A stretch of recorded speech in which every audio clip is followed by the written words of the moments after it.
Let's bring in Andrew Krammer from the Star Tribune right now to talk Vikings, a busy offseason. Andrew just got back not too long ago from Indianapolis.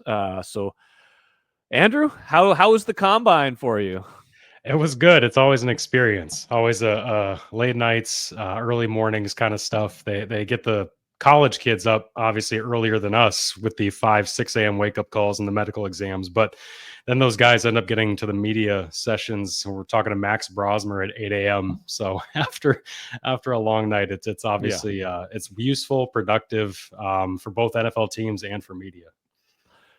The biggest storyline there was Sam Darnold for most of the Vikings, at least Vikings wise. So we're going to get into free agency, who they might be looking at in the draft, who they might be looking at in free agency, possible guys they could even lose off of last year's team. But Darnold was the big question. Like, this was all happening. A lot of the are they going to tag him or not conversation was happening during the combine because the deadline was Tuesday.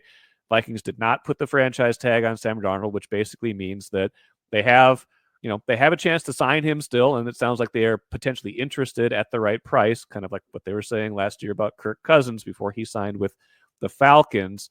Where do we stand with this right now, do you think, in terms of, what not tagging him means, what happens between now and Monday when free agency, discussions can begin?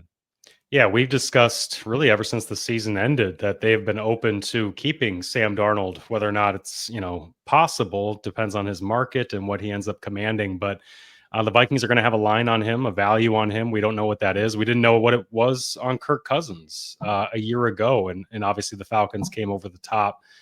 And the expectation is that some other team is going to come over the top of Sam Darnold's price. And you can kind of sense from the Vikings public comments certainly about it that they're open to the idea of him leaving. They know that they talk about they talk about their time together in past tense. Kevin O'Connell saying he's happy to have been a part of his journey and a big part of his journey.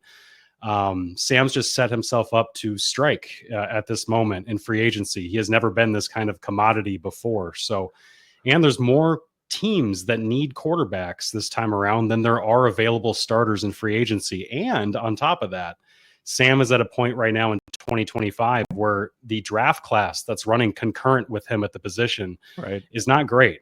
Joe Shane, the Giants GM, said down in Indianapolis, ideally we draft our next quarterback at number 3 overall, but he said, I don't know if that guy's in this draft. And so that's quite the admission 2 months out for all NFL teams that are very aware of the strengths and weaknesses of draft classes years in advance, not just 2 months in advance. So they know that the teams know that there's not a bona fide star in this draft class that could push Sam Darnold's price up. Our colleague Ben Gessling reported yesterday that the Vikings are still open and in contract talks with Sam. So confirming that as of March 4th, yesterday, they were still open to bringing him back, but we have a long way to go. We've got, a week here until free agency officially opens, 5 days before he can officially agree with somebody else, or 4 days from Thursday of this week. So things could change certainly. And I expect his market to heat up. And I don't sense from the Vikings that just because they didn't tag him, it would signify that there wasn't this robust market to trade him, certainly. But I still think from what we've heard that they're kind of anticipating that this guy's probably going to get an offer elsewhere that could trump theirs, while hoping certainly that they get him back at the value that they would like.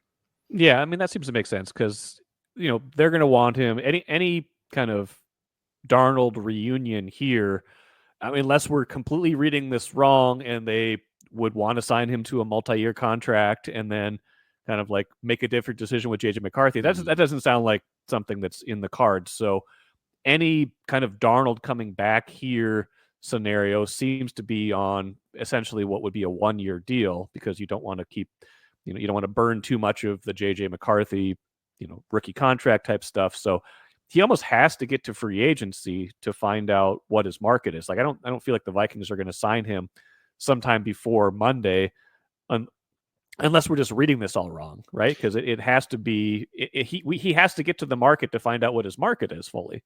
Well, yeah, and tampering happens though, and of course, yes. These guys do get a read on it. And I remember sitting down with Sam Darnold before the season, and he had mentioned last year's free agency, and he said, "Well, we were always waiting for the Kirk domino to fall to see where, my options were going to be. And he didn't say this, I'm not quoting him, but he alluded to finding out the Sunday before, and saying that he had to sleep on it before deciding Monday or something like that.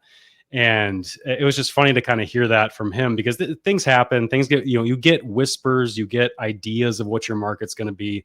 And certainly I think at this point he's got an idea, but you want to hold out. It's just smart business to wait up until deadlines to make sure that another team's not going to come in that you weren't anticipating, or that a deal is going to get increased based on something. Right.